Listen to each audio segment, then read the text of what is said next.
In today's video, I'm going to teach you how to blur backgrounds or people in Photoshop CC 2018. We'll focus on a clean, professional way to blur the background while keeping your subject crisp and in focus. This is perfect for portraits, product shots, or any image where you want the viewer's attention to go straight to the main subject.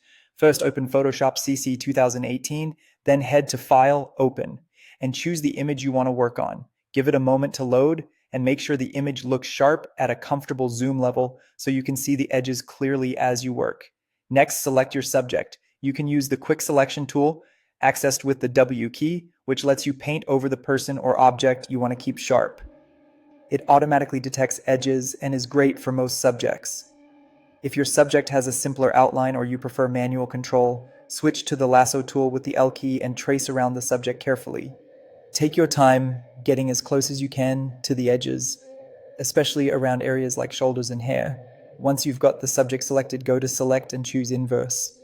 This flips the selection so that the background is selected instead of the subject, which is exactly what we need to blur. If the edges need polishing, go to Select, then Select and Mask. This workspace helps you refine tricky areas. Choose the Refine Edge brush and gently brush along hair, fur, or any soft transitions to capture those fine details.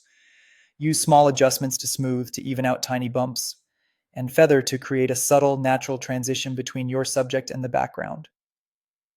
A light touch works best here. When it looks clean and realistic, click OK. With the background still selected, go to Filter Blur. You have a few great options. Gaussian blur gives you a smooth, natural blur and is the most common choice.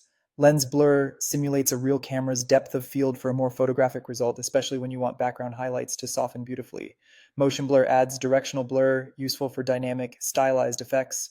Pick the blur type that suits your image, then adjust the blur radius while watching the preview. Increase it until the background recedes without creating a halo around your subject. When you're satisfied, click OK, and that's it. You've blurred the background while keeping your subject sharp, creating a clean, professional look that draws the eye exactly where you want it.